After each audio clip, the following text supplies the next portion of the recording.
Stop. Miss, can we go outside, please? Wait. He's hearing his lady laugh at it. Are you videoing it? Wait, Coca-Cola the real thing?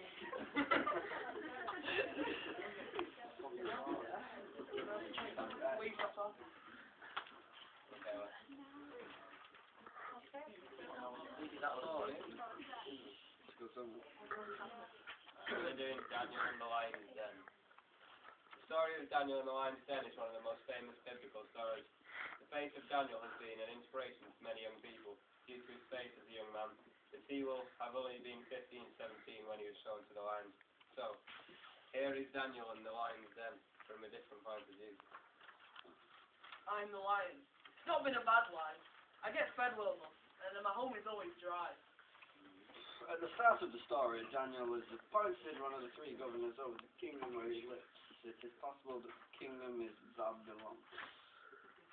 And it has also been recently conquered by the Medo-Persian Empire. Is that what it says? The ruler is King Darius the Mede. However, Daniel's success leads to envy, but his enemies, the other elders, can find no fault in him. Now the food situation. We get a meal in the morning and a meal in the evening. No, I know it's not a lot, but it gets us through the day. Of course the elders get the first thing, but that's the way it's always been. Daniel is now the target. The elders go to the king and suggest that the king impose a statute, so no worship can be given to any god or man for 30 days. Also, all worship must be made to the king himself. If anyone goes against this law, the punishment is being cast to the lion's den. The king signs the statute. However, recently the food schedule has changed. Our meals are starting to move once they're thrown to us. It's no problem though, as there are so many of us, we aren't let out a lot, so the sport is fun. Oh. Daniel, knowing full well that the statute has been signed, continues to worship God, and the elders take him to the king. The elders tell the king about what he's signed in the statute, and the king is forced to cast Daniel to the lion's den. However, he is hopeful that his friend Governor Daniel will be spared, and that Daniel's God will deliver him. Why are you reading this? Right, okay. Here's a quote from the Bible. Right, okay.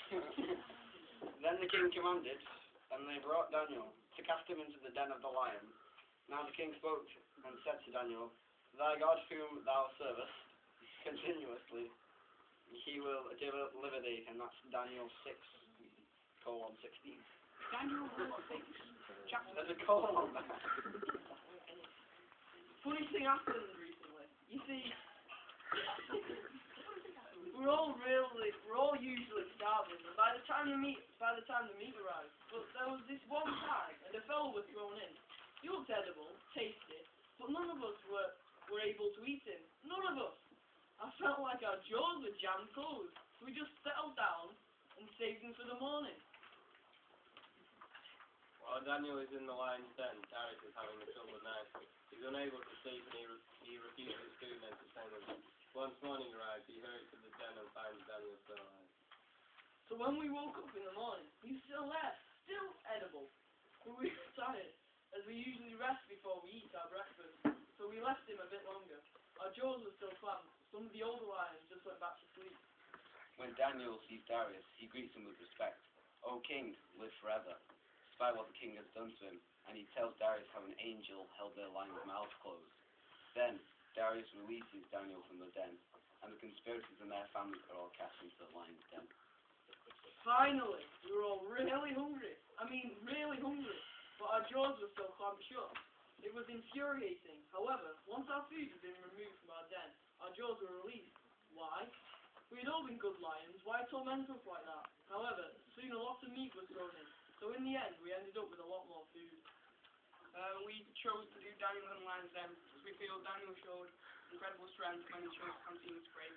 He was under a lot of peer pressure from the king and his followers to worship Darius, but he went against him. Daniel remained faithful, and in the end God protected him. And Daniel showed what it truly means to seek first the will of God and to obey God rather than men. We also think it's relevant because we still pay pressure today, and this story proves it's better to stay faithful to your God than to like all your friends and stuff. And also the adolescent years. I suppose of the time that most people start to question and abandon their faith, and Daniel's story teaches us we are faithful. And if there's any questions, Joe will answer them. No, Hey, come to Towny. Hey, get in.